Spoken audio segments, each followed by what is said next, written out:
et bienvenue dans Génération Méditerranée, l'hebdo. Je suis ravie de vous retrouver pour ce premier numéro de 2023. L'occasion pour moi de vous souhaiter le meilleur pour cette nouvelle année que nous ouvrons avec un incontournable, j'ai nommé Napoléon Bonaparte. Alors nous ne parlerons pas des conquêtes ou encore des campagnes militaires, non, aujourd'hui nous parlerons politique et institutions avec notre invité Daniel Polverelli. Bonjour. Bonjour Caroline. Et merci d'avoir accepté notre invitation. Vous êtes l'auteur du rayonnement des institutions napoléoniennes à travers le monde aux éditions L'Harmattan. Alors le monde, c'est vaste, on a bien compris. Aujourd'hui, nous allons nous concentrer sur la Méditerranée. Et avant toute chose, j'aimerais savoir ce qu'il y a de plus méditerranéen en vous. J'ai été bercé par cette Méditerranée qui a été omniprésente tout au long de mon existence. J'ai grandi à Bastia, j'y suis né, et lorsque l'on projette son regard vers l'horizon, il se confond vers les côtes italiennes, vers l'île d'Elbe. Et par la suite, lorsqu'on grandit et que l'on explore par des voyages scolaires d'autres pays, on découvre un peu cette Méditerranée un peu plus loin, qui nous submerge et qui finalement fait partie de nous et jalonne notre existence. Par la suite, sur Bastia, vous le savez, on va un peu au théâtre. Le festival de cinéma est dédié à la Méditerranée, Artemare. Le festival de musique des jeunesses méditerranéennes, qui est toujours actif, est dédié à la Méditerranée. Et cette Méditerranée, au final, elle nous suit tout au long de notre existence. Et je pense qu'elle prend une part de notre identité pour s'incarner totalement en nous. Alors j'élargis la question à votre sujet d'étude. Napoléon était-il méditerranéen par affect, par choix ou par devoir expansionniste ? Alors, il était méditerranéen. Ce focus sur la Méditerranée est particulièrement intéressant parce que, bien entendu, il est né à Ajaccio. Et ensuite, il a construit, je crois, sa légende sur les rivages de la Méditerranée. En quittant la Corse, il a rapidement pris ses lettres de noblesse en matière militaire en repoussant les troupes britanniques au large de Toulon. Par la suite, il a réussi par des campagnes italiennes et égyptiennes à construire sa légende et à devenir ce qu'il est devenu par la suite, c'est-à-dire général, puis empereur in fine. Quelles sont les institutions napoléoniennes qui ont le mieux voyagé en Méditerranée ? Alors, les institutions napoléoniennes, c'est l'objet de cet ouvrage. Elles sont à la fois nombreuses, elles ont partagé à la fois une grande partie du monde. Je prends pour phrase, en propos liminaire de l'ouvrage, une citation de Chateaubriand, dans les Mémoires d'Outre-Tombe, qui nous dit que le monde appartient à Bonaparte. Si vivant, il ne l'a pas conquis, il a réussi à le conquérir après sa mort. C'est-à-dire que l'échec militaire de Waterloo, qui a précipité la fin de l'Empire, n'est en aucun cas une finalité pour ces institutions napoléoniennes. Elles ont largement duré au-delà de l'existence de l'Empire et de leurs concepteurs, mais elles ont aussi dépassé les frontières à la fois de cet Empire, de cette Méditerranée, pour s'incarner tout au long du monde. Et quelles sont celles qui ont vraiment le plus marqué à la fois leur époque et les territoires ? Alors moi, jusqu'à nos jours. Je dirais que le plus bel ambassadeur de la culture juridique française dans son ensemble, qui est une culture napoléonienne, pour ainsi dire, c'est le Code civil que l'on retrouve dans aujourd'hui la quasi-totalité des pays du monde, jusqu'au Japon, parce que je fais un chapitre sur le Japon. Le Code civil est probablement le plus bel ambassadeur de la culture juridique française. On le dit peu, on le reconnaît assez peu encore aujourd'hui, mais c'est une institution universelle. Daniel, qu'est-ce qui fait que, selon vous, ces institutions résistent à l'épreuve du temps, des hommes, des politiques ? On peut en citer quelques-unes. Vous l'avez dit, le Code civil, mais aussi le Code pénal. Il y a aussi la Cour d'appel, la Cour de cassation, la Légion d'honneur, les préfectures, les chambres de commerce. La liste est encore très très longue. Qu'est-ce qui fait que ça dure ? C'est un paradoxe. C'est un paradoxe parce que nous vivons dans un monde de l'obsolescence programmée, un monde où l'éphémère balaie tous les jours nos repères. Et ces institutions, elles sont aujourd'hui bicentenaires et elles ont résisté à l'épreuve du temps. À mon sens, elles ont résisté par rapport à leur prodigalité et la structuration qu'elles ont pu mener sur les sociétés modernes. Beaucoup de pays qui se sont défaits du joug de l'Empire après le Congrès de Vienne ont repris leur indépendance, ont coupé avec les vestiges de l'Empire, mais ont maintenu ces institutions car elles permettaient de structurer une société moderne, de construire un système juridique, un système juridictionnel, vous l'avez dit, avec des institutions modernes qui n'existaient souvent pas auparavant, mais également un certain nombre de points qui permettaient à la société d'évoluer de manière vertueuse. La Légion d'honneur, on en parle peu, a été dupliquée dans bien des pays car elle permettait d'offrir une reconnaissance sociale à une partie de la population qui était estimée méritante.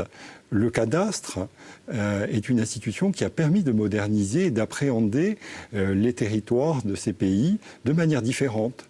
Donc, même les pays qui ont coupé avec l'Empire ont maintenu ces institutions et c'est aujourd'hui une boussole, un repère pour bon nombre de ces pays. Et est-ce que ces institutions, ces symboles sont reconnus comme étant napoléoniens ? Ce sont des symboles qui sont aujourd'hui reconnus comme étant napoléoniens dans un certain nombre de pays étrangers. Moi, ce qui m'a frappé au détour de voyages, de rencontres, c'est que les étrangers accordent beaucoup plus d'importance à cet héritage napoléonien, souvent, que les Français, qui le méconnaissent. Quelquefois qui le méprisent. On a eu quelquefois des commentaires qui étaient peu flatteurs à l'endroit de cet héritage napoléonien, alors que l'on retrouve des vestiges napoléoniens qui rendent compte de cette reconnaissance de Napoléon à travers le monde. Et il faut le savoir, par exemple, l'obélisque de la Concorde est un cadeau de l'Égypte à la France en reconnaissance de ce que Napoléon a pu apporter en termes culturels, notamment à la ville du Caire. Daniel, nous allons prendre quelques exemples précis. On va commencer par le plus évident, le plus proche, vous l'avez évoqué, c'est l'Italie, où Napoléon rêve, fantasme un nouvel empire romain. Oui, il y a nécessairement des similitudes entre les empires. Napoléon a pris certainement pour repère l'empire romain dans bien des égards. Il a été roi d'Italie lui-même. Il a été avant cela président de la République italienne. Et il y a des références multiples, notamment lors du sacre de Napoléon, à cet empire romain qu'il ne manque pas de faire valoir tout au long de son règne.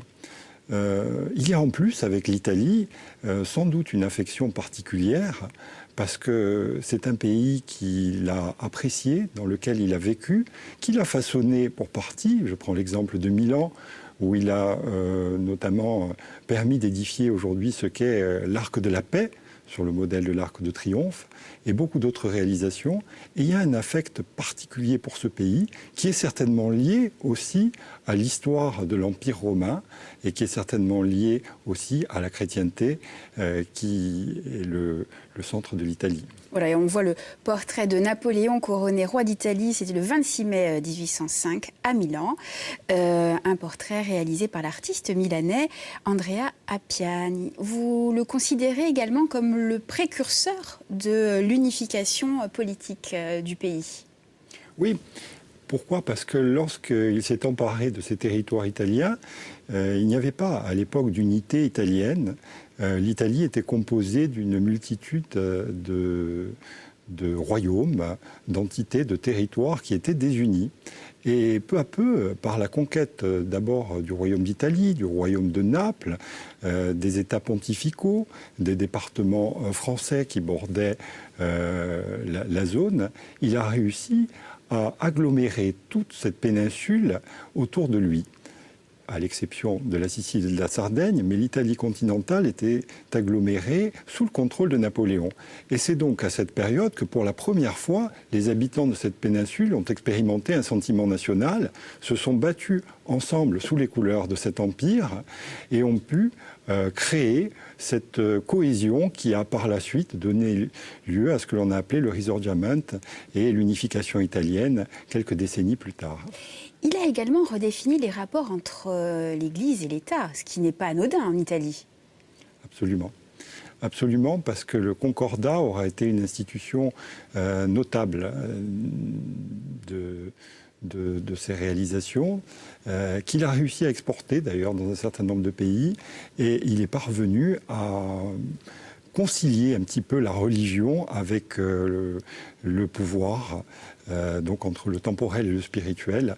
Et ça, c'était quelque chose d'extrêmement important à l'époque. Vous mentionnez une date importante, le 15 février 1802, c'est l'acte de naissance de l'Italie napoléonienne. Oui, absolument. C'est là véritablement que l'Italie napoléonienne a pris corps et qu'il a réussi à asseoir un petit peu son autorité sur l'ensemble de la péninsule. Et cette Italie ne le quittera plus puisqu'il l'appréciera, je pense, pour toujours. Ainsi que l'ensemble de la famille. Et l'ensemble de la famille. Oui. C'est une précision importante parce que l'ensemble de ses frères, sa mère, après le congrès de Vienne, ont trouvé refuge, ses sœurs également, ont trouvé refuge en Italie, ont fini leur jour là-bas, à l'exception de Jérôme, je crois, qui est mort à Massy, si mon souvenir est bon. L'ensemble de sa famille a pris corps et a trouvé refuge en Italie, c'est dire l'affection de la famille Bonaparte pour ce pays. Alors Daniel, restons encore quelques minutes dans ce merveilleux pays et à Naples en particulier. Loin des considérations politiques, je vous propose de découvrir un jeune artiste passionné par sa ville. C'est notre Zoom de la semaine.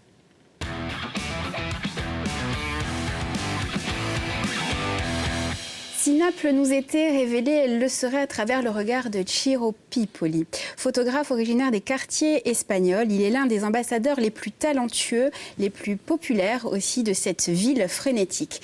D'ailleurs, les grandes marques du luxe ne s'y trompent pas. Dolce & Gabbana, Vogue Italia l'ont sollicité à plusieurs reprises pour mettre en image Naples et ses habitants, toujours avec une très grande sincérité.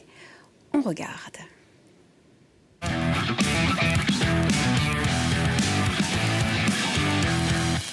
Io avevo 16 anni quando ho iniziato a fare fotografia e purtroppo Napoli era sempre motivo di cronaca negativa. C'era tanta diffusione di notizie pessime per l'immagine di Napoli.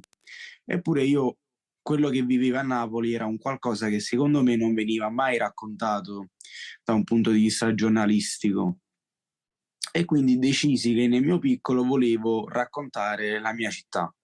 E quindi verso i 16 anni ho iniziato a girare per tutta la città alla ricerca di cose da raccontare, persone da mostrare. E da quel momento non ho mai smesso, perché ancora ad oggi il mio obiettivo principale è sempre quello di voler raccontare la realtà della mia città, che purtroppo a molti non è conosciuta, e quindi nel mio piccolo, attraverso Instagram, cerco di diffondere un'immagine positiva della mia terra.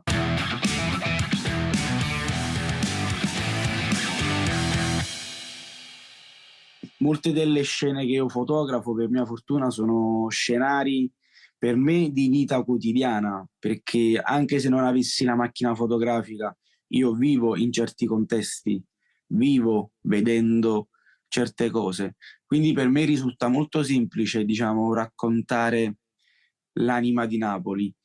Poi è difficile, e secondo me questa è bravura di chi fa fotografia, non cadere nei cliché. Un po' come l'idea di Napoli che sia fatta di mare, spaghetti e pulcinello.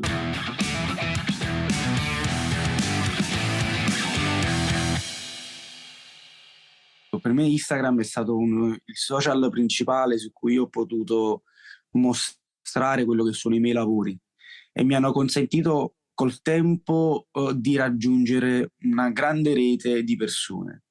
E mi fa piacere pensare che nel mio piccolo possa aver contribuito a, come dire, ad un'idea di Napoli migliore, perché tante persone mi contattano sui social per dirmi che proprio attraverso le mie fotografie, attraverso quelli che sono i miei racconti, hanno deciso di visitare Napoli per la prima volta nella vita.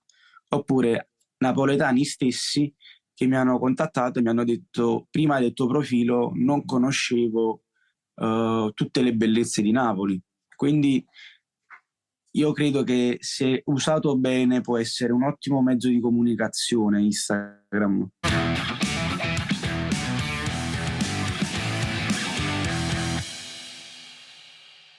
Indubbiamente i cambiamenti di Napoli stanno comportando aspetti positivi e aspetti negativi.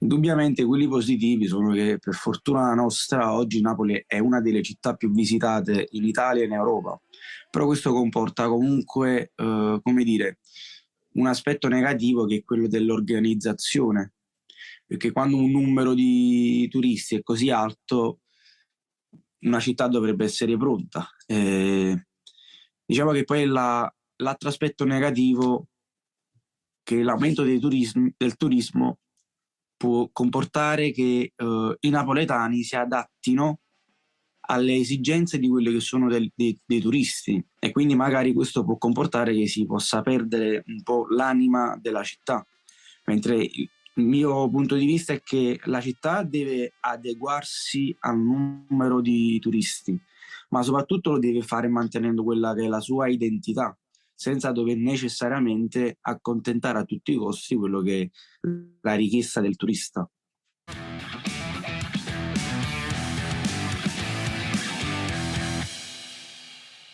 Il prossimo passo è quello di continuare a fare fotografia per quanto più tempo possibile, con la speranza di poter sempre raccontare la mia città.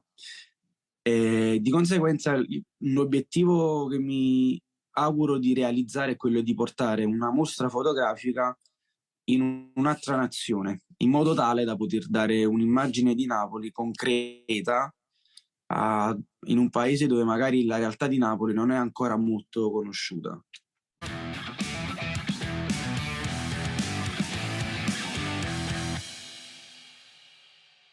Descrivere Napoli con una fotografia non è semplice, in quanto Napoli è una città veramente molto particolare e versatile. Però se devo identificare Napoli in una fotografia, almeno tra le foto che ho fatto io, credo che sceglierei quella foto del bambino che fa un tuffo all'indietro, dove l'acqua è alta 2 metri, perché io credo che in quel bambino si vedono gli aspetti di Napoli, in quanto ho sempre pensato che Napoli è una città che, vuoi o non vuoi, ti porta a crescere prima e soprattutto ad avere un coraggio e un istinto che altri ragazzini di altre città non hanno. E tutto questo succede perché a Napoli si cresce prima, si vive molto di vita di strada, non in senso negativo, però relazionarti già per strada con le persone più grandi ti permette di crescere indubbiamente prima. Vous pouvez suivre le travail de Ciro Pipoli sur sa page Instagram donc @ciropipoli et sur son site internet www.ciropipoli.com. Daniel, il s'agit là de rayonnement, de soft power à travers les arts et la culture. Peut-on parler de soft power s'agissant de l'implantation des institutions napoléoniennes ? Oui. Je crois que c'est probablement ce qui caractérise ces institutions, c'est qu'elles ont rayonné, elles se sont incarnées dans un grand nombre de pays aujourd'hui. Et c'est l'objet de cet ouvrage. Je pense que c'est un sujet qui n'a pas été suffisamment traité jusqu'alors. Elles ont connu, après la disparition de l'Empire et de Napoléon, un rayonnement incomparable aujourd'hui. Pourtant, il y a des pays, et je pense notamment à l'Espagne, où on est plus sur du coup d'État. Oui. C'est en 1808, je crois que Napoléon tire avantage d'une querelle entre les deux prétendants au trône d'Espagne pour, en clair, caser son frère Joseph, quoi, qui le fait bouger de Naples, justement, en Espagne. L'Espagne est probablement l'un des pays où... Là, on voit Joseph en peinture. Joseph, absolument. L'Espagne est probablement l'un des pays en Méditerranée où l'emprise de Napoléon a été la plus difficile, la plus heurtée, dans la mesure où il y a eu sans cesse un rejet de la population pour cette politique. Effectivement, Napoléon a essayé d'imposer son frère Joseph de retour de Naples, mais il a eu un règne quelque peu chaotique, quelque peu heurté par les différentes révoltes que la population lui a réservées. Ça a été très difficile pour Joseph. Toutefois, malgré tout, après le départ de Joseph, après la chute de l'Empire, les Espagnols ont malgré tout conservé une grande part de cet héritage napoléonien, puisque les codes juridiques, mais aussi un grand nombre de juridictions qui avaient été initiées à l'époque des Bonaparte, sont restés et sont aujourd'hui encore toujours en place en Espagne. On le surnommait, ce pauvre Joseph, le roi intrus. Oui, il n'a jamais été véritablement accepté parce que les Espagnols le considéraient comme un roi illégitime qui avait été imposé effectivement par son frère. Et au-delà de ça, il y a eu dans la foulée, je crois, une constitution, une première constitution, la charte de Bayonne, sans concertation populaire, ce qui a pu aussi créer ce malaise et cette rupture avec le peuple espagnol. Je pense effectivement qu'il aurait fallu faire œuvre de plus de diplomatie pour intégrer cette Espagne qui méritait peut-être des discussions, qui méritait une concertation préalable avant de pouvoir la conquérir. Et effectivement, les Espagnols ne s'y sont pas trompés et ont malheureusement pour Joseph réservé un accueil extrêmement frileux à leur roi. Daniel, avec l'Espagne et l'Italie, nous avons deux exemples de l'action directe de Napoléon, mais il y a une autre dimension temporelle, celle-ci. Les institutions napoléoniennes ont aussi voyagé par le biais de la politique coloniale française, et je pense aux rives sud et est de la Méditerranée, avec les différentes colonies, les différents mandats ou protectorats, notamment en Syrie et au Liban. Alors là, on est plus dans les années 20, entre les années 20 et les années 40, avec la Société des Nations, ancêtre de l'ONU. Alors, effectivement, Caroline, il y a trois raisons sans doute qui ont justifié le rayonnement de ces institutions napoléoniennes. La première est évidente, c'est l'Empire qui a créé une acculturation institutionnelle vers les pays qui ont été conquis par Bonaparte. Deuxième élément, vous l'avez dit, ce sont les pays qui ont été conquis par la France plusieurs décennies plus tard, lors de son expansion coloniale, notamment l'Afrique, notamment le Liban. Le troisième point que l'on verra peut-être au travers d'une autre émission, ce sont des pays beaucoup plus lointains qui ont embrassé et qui ont finalement acquis ces institutions par la prodigalité de ces institutions, tout simplement, le Japon en particulier. Donc, pour ce qui est du Liban que vous venez d'évoquer et de l'Afrique du Nord, les institutions napoléoniennes étaient alors les institutions françaises de référence. Oui. Et lorsque la France s'est emparée ou a tenté d'administrer ces territoires, la première chose qu'elle a réussi à faire, c'est d'imposer les institutions françaises, napoléonienne, mais française désormais, à ces pays pour créer une sorte d'acculturation institutionnelle et tenter d'opérer un rapprochement entre la France et ces pays. Le Liban, puisque vous en parliez, c'est le fait d'un mandat que la Société des Nations, qui est l'ancêtre de l'ONU, avait confié à la France pour administrer le Liban. Eh bien, le Liban, il a, à cette période, en 1920, donc bien plus tard, un siècle après la chute de l'Empire, pu expérimenter ces institutions napoléoniennes et moderniser ainsi un pays qui jusqu'alors vivait dans des institutions qui étaient peu modernes, avec les institutions napoléoniennes qu'il a su garder encore aujourd'hui, 100 ans plus tard. Et puis pour le Maghreb, vous l'avez dit, une véritable acculturation institutionnelle, expérimentée ou subie selon de quel côté de l'histoire on se place. Selon de quel côté de l'histoire on se place. Plus vers 1830 pour les premiers pays du Maghreb et un peu plus tardivement pour la Tunisie. Mais effectivement, la codification napoléonienne a parfaitement imprégné ces pays et aujourd'hui encore, on retrouve des vestiges juridiques de ces institutions. Daniel, c'est l'heure de la bande originale.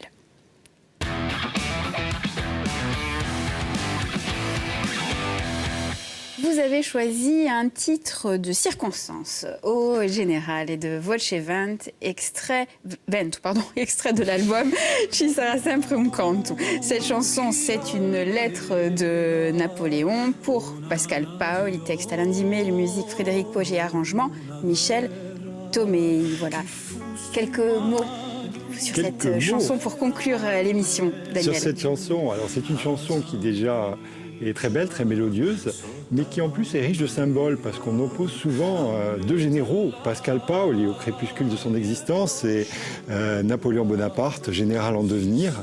Eh bien, le trait d'union, le lien entre les deux généraux, c'est cette lettre que vous évoquiez, Caroline, et qui est un peu le prélude de cette chanson de Frédéric Poggi au général.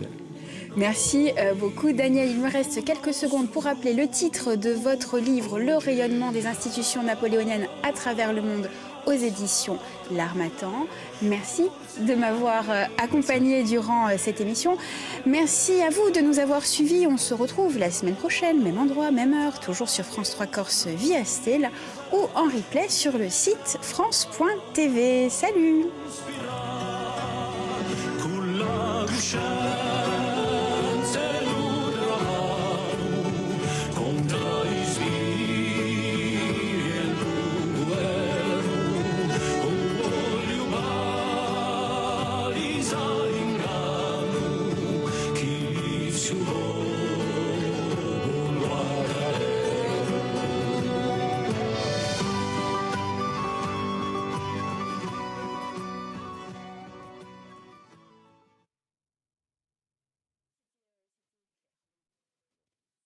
J'ai pas trop bafouillé, mais peut-être j'ai pas dit des choses.